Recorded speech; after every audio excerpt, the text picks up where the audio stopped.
¿Qué tal amigos? Muy buenas tardes y bienvenidos a su canal Radar Informa. Les habla Pedro. Hoy viernes 4 de octubre. Agradezco que estén con nosotros y espero que su día haya sido excelente y agradezco que nos estén regalando un poquito de su valioso tiempo. En entrevista, amigos, Ricardo Monreal, mis respetos porque trapeó todo el estudio con Carlos Loret de Mola, con dos temas principales.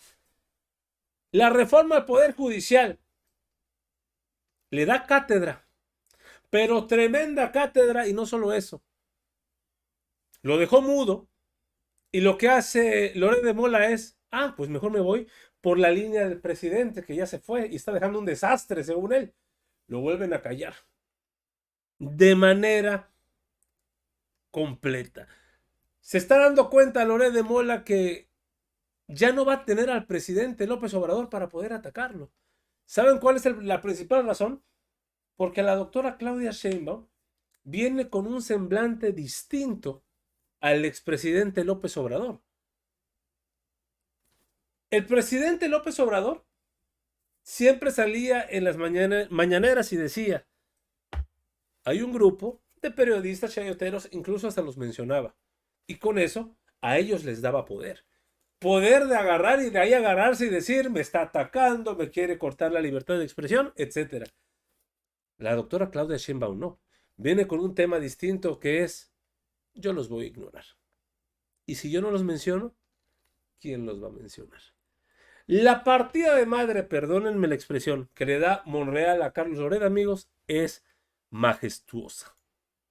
Ya no es ausencia. Ahorita hablamos de eso, pero hay una coyuntura central y es lo que acaba de definir la Suprema Corte, que va a analizar si procede pronunciarse sobre la reforma judicial. Pueden batearla, pueden hacerle modificaciones, pueden aceptarla tal y como está. ¿Cómo reciben esa determinación los militares? Con sorpresa, yo lo venía escuchando, lo leí hace un rato.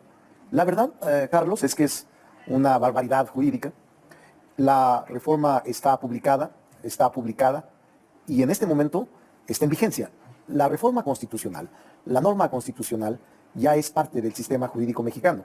Lo que hagan ellos de pronunciarse no tiene ningún efecto de tipo jurídico ni constitucional. O sea, si al final de este análisis que van a hacer dicen la reforma judicial viola el principio de separación de poderes de la Constitución. No pueden, porque lo que ellos alegan es un artículo de la Ley Orgánica del Poder Judicial Federal, si mal no recuerdo el 11, en donde señalan que deben de defender la autonomía del Poder Judicial.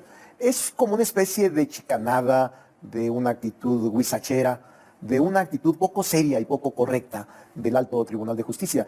Es simple y sencillamente un producto de la desesperación frente a lo que es inminente, la elección de jueces, magistrados y ministros. Pero si no lo hacen, vendría un choque de poderes así judicial contra legislativo y ejecutivo. O sea, si finalmente echan para atrás la reforma. No, porque el hecho de que se pronuncie no tiene ningún efecto de carácter jurídico. ¿Cómo? Pues si son de Poder Judicial, No importa, explica, ¿no? pero el Poder Judicial se somete y se sujeta al principio de legalidad. Y el principio de legalidad establece, Carlos, que la autoridad, es decir, ellos, no pueden hacer nada que no les faculte la Constitución y la ley. Y ya frente a la norma promulgada, frente al inicio de vigencia, ellos O sea, no lo que pueden dice, ya hacer se publicó, nada. Eso ya no pueden hacer Ahora, nada. todos los que hemos estado siguiendo las actividades políticas, sabemos que es bastante común que haya esto que le llaman inconstitucionalidad, ¿no? Sí. O que es decir, se aprueba algo en el Congreso, pero resulta que hay otra parte de la Constitución que dice otra cosa. Sí. Y siempre la Corte entra ahí y dice que hay que hacer, ¿por qué esta vez no? Sí, Carlos, has tocado un tema muy importante que aparentemente es de técnica jurídica y difícil de comprender por los lenguajes constitucionales. No lo es tanto, lo voy a explicar porque has tocado un tema que es para mí el meollo, es la columna vertebral de todo lo que está pasando. La Constitución señala que frente a una reforma constitucional cuyo poder reformador lo complica la Constitución porque se requieren 2/3 partes, la mayoría de legislaturas, todo un proceso más complejo que de leyes ordinarias, no pueden ser invalidadas ni por la controversia constitucional ni por acciones de inconstitucionalidad, que son las únicas dos mecanismos o instrumentos a través de los cuales puedes invalidar una norma. No procede ni el juicio de amparo, ni controversia constitucional, ni acción de inconstitucionalidad contra una reforma a la Constitución. Eso hay incluso jurisprudencia de la propia Corte. La jurisprudencia es obligatoria para los jueces y para todos los juzgadores, llámense magistrados o ministros. Es decir, ellos lo saben muy bien. La doctrina, la jurisprudencia, la Constitución y la ley no les permite a la Corte invalidar, ni siquiera invadir un ejercicio o un ámbito de competencia del legislativo. Ahora, no todo es blanco o negro, puede haber grises y pueden adecuar la reforma. No, no pueden.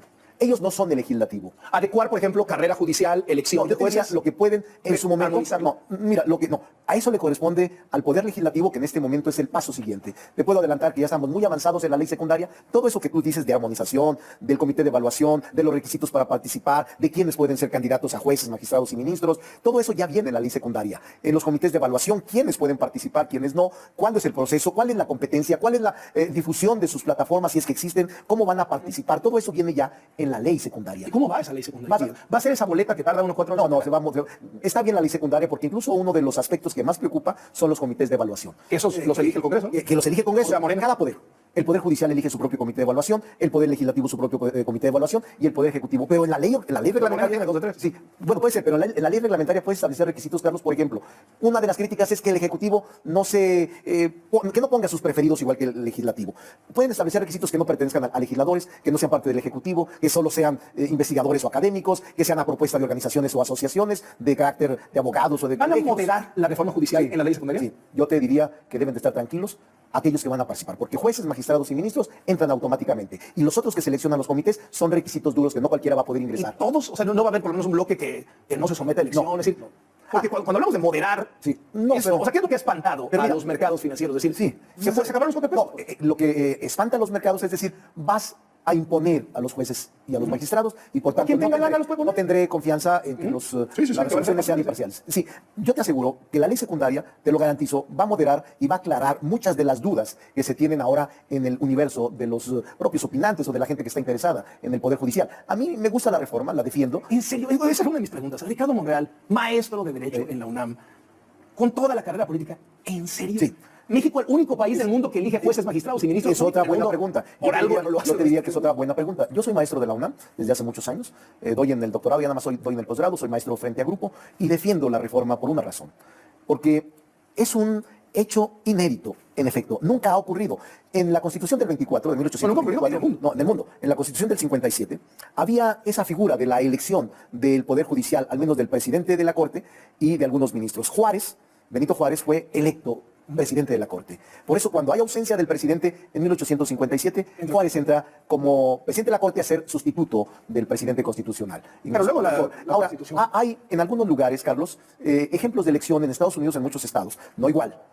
Son jueces que no distintos. determinan Son la jueces pluralidad. locales, son jueces de menor Hay unos jurados, responsabilidad, son ciudadanos, hasta bomberos o hasta alguaciles, Sí. en condados o en villas, lo que llaman ahí ellos. En ningún país del mundo eligen jueces, magistrados y ministros. Algo similar en Japón, algo similar en Bolivia, algo similar en Estados Unidos, pero no la profundidad de la reforma que aquí se aprobó. ¿Por qué experimentar en México si no estamos como para que experimenten? Mira, yo sí creo que había un déficit de justicia. Sí creo que había una desconfianza y que el alejamiento de los ministros y el cooptarse con tanto privilegio generó desconfianza de la población. También creo que sí hubo un proceso de descomposición, no generalizó, en algunos juzgados o en algunas redes de circuito, colegiados de circuito, y que sí imperó el tráfico de influencias, la corrupción, el nepotismo, y que esto distorsionó la justicia y eso provocó la desconfianza. Ahora, también podemos encontrar en el legislativo, También en el ejecutivo, sí, nada más corrupción que- y nepotismo. todo, demás. todo. Solo que hay una diferencia. Nosotros somos electos. Y cada 3 años la gente nos castiga o nos premia. Eso es lo que va a hacer la reforma. Que te castigue o te premie a Pero un no buen les, juez. genuinamente, Ahora, el juez- pero ustedes están encargados del país. Genuinamente no les da miedo experimentar. No, a mí no me da miedo. Porque siempre lo nuevo te genera zozobra,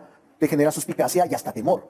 Pero no sabemos los resultados. Yo sí tengo confianza en que en unos años más digan, tenían razón. Mucha gente dice, no, a ver, espérate, esta era una cosa de Andrés Manuel. Espérate, ya está Claudia, que a lo mejor la presidenta no cree tanto en esto. Ahí está Monreal, ahí está Adán.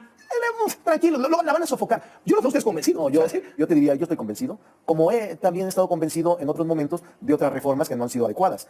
Ahora estoy convencido. Y te diría que la presidenta Claudia, por lo que la he escuchado y por la forma en que se ha adentrado a esa reforma, también está convencida 100%. No es un asunto de venganza, no es un asunto de capricho del presidente. Sí hay, pero mira, si Norma Piña se hubiera puesto de pie ese 5 de febrero, lo estaríamos aquí. Yo no lo reduzco a eso, Carlos, no lo reduzco a eso porque me parece muy niño, muy insubstancial. Yo sí creo que el desencuentro sí tuvo que ver, no miento. Sí, desde mi punto de vista, ganador. aceleró. Sí, aceleró. Pero lo caricaturizo de esa manera, Entonces, pero sí hay un ingrediente. Mira, Carlos, en honor a la verdad, les voy a platicar a tu auditorio brevemente una anécdota. Era yo coordinador general de la campaña de Andrés Manuel López Obrador en el 2012.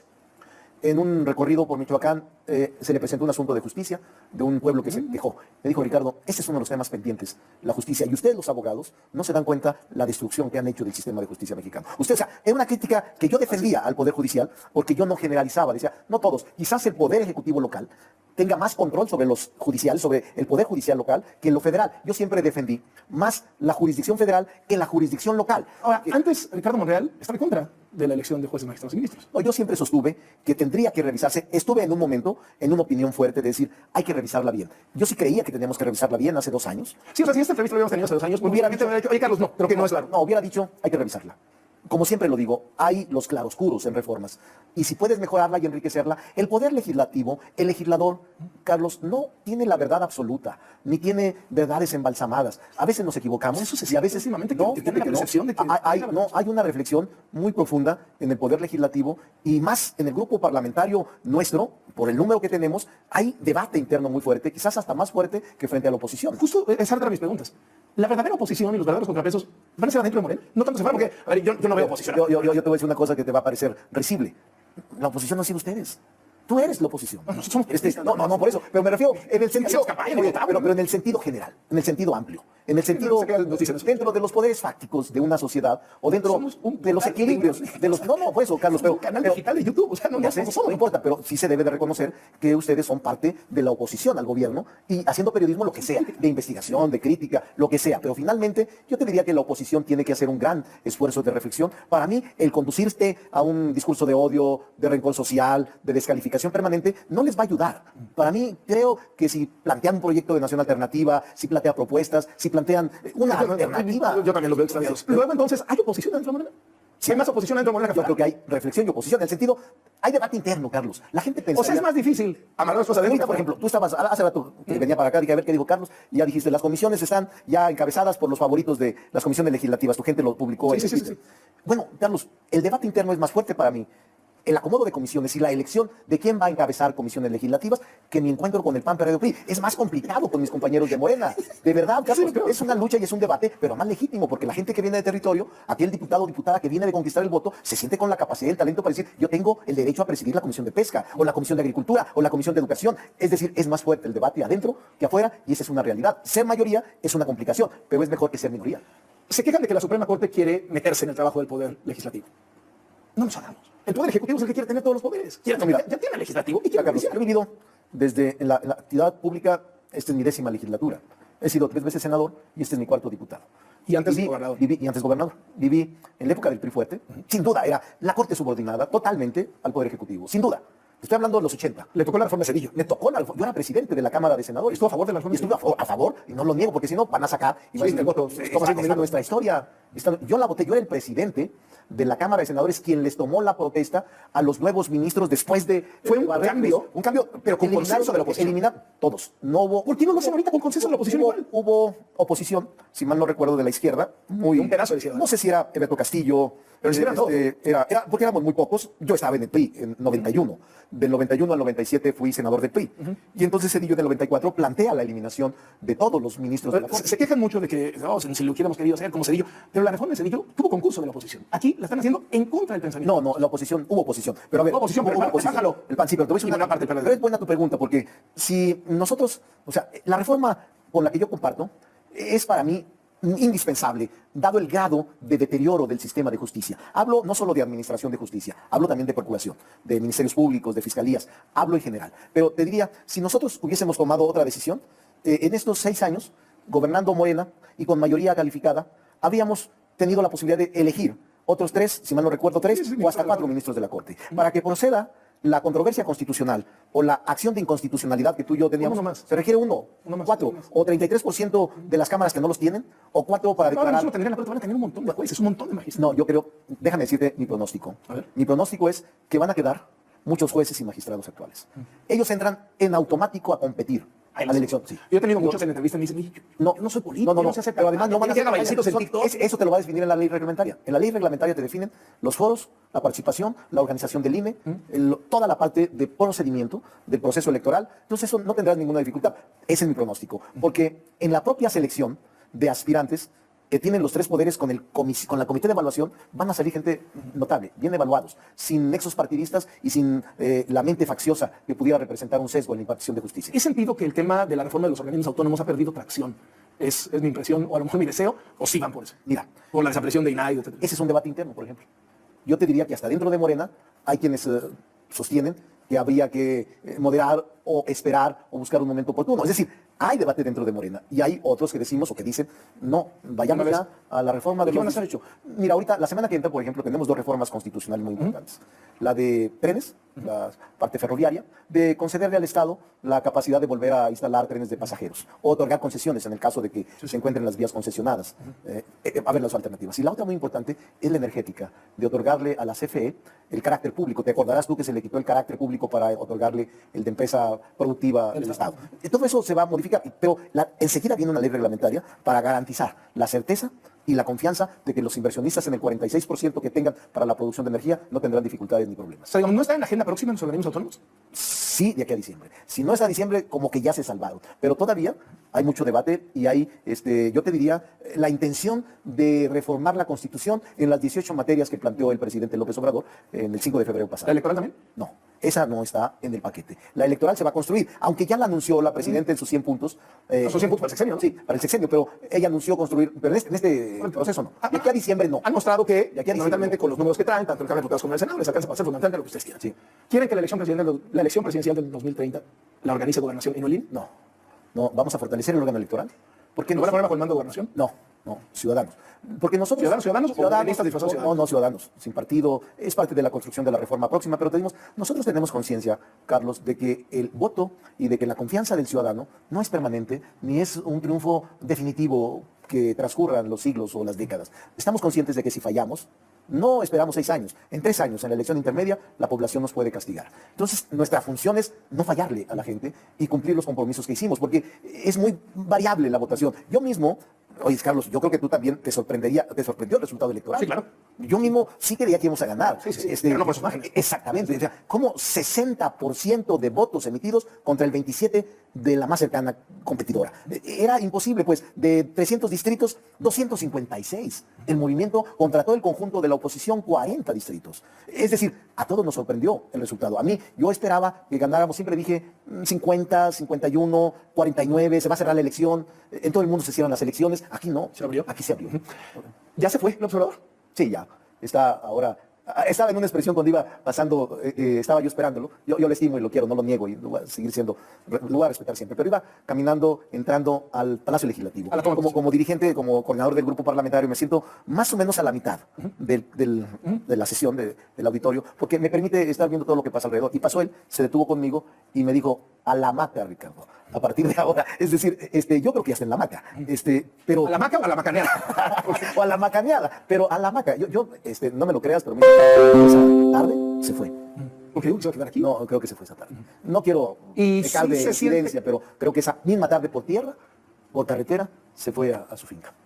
Llegó a altas horas de la madrugada a su finca. Y no solamente Solo.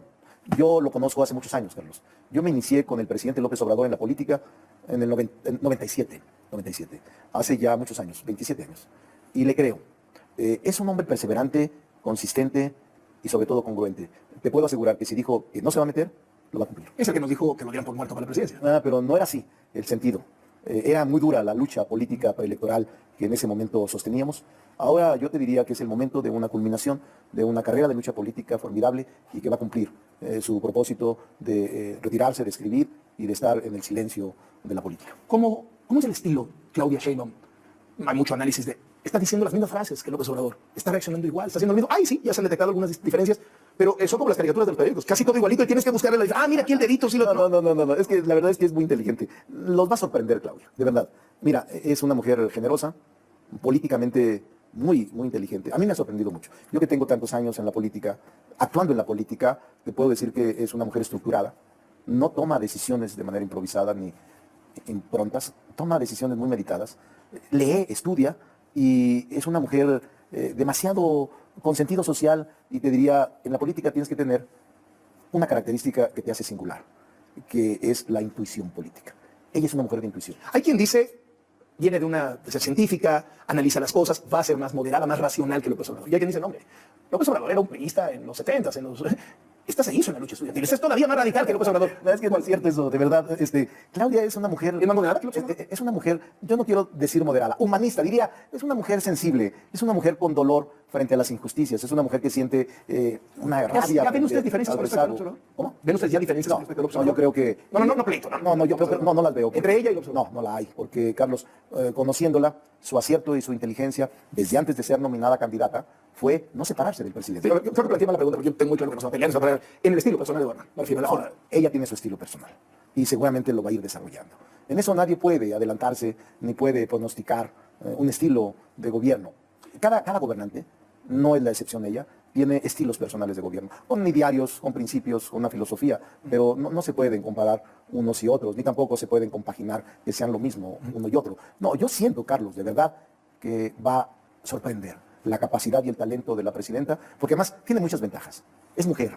¿Eso le va a dar más tiempo o la va presionando? No, sí, puede que tenga razón, pero a ella le urge dar respuestas, porque hay una alta expectativa, nadie lo puede negar. Mira, el Congreso, a mí me agradó la sesión del Congreso que tuviste, porque hicimos un acuerdo con la oposición y lo cumplieron.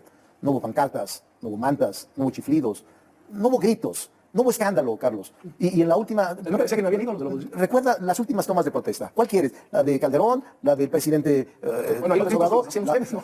De acuerdo. Yo no es culpa a nadie. Simplemente son las condiciones en las que... Pero incluso la de López Obrador fue mucho más rijosa. Incluso con la legitimidad y el reconocimiento que llegó, fue tensa. Ahora no. Incluso ven los discursos. Pero la doctora Sheinbaum ni les dedica nada, ni un... Voy a sentarme a dialogar. Es decir, la reciben increíble, Sí. ¿no? Calladitos, bien portados, como estuvieran en misa, pero no les dedica ni un renglón. Pero te digo una cosa, pero no los ofendió. No, Tan bajas a la bandera. no los ofendió.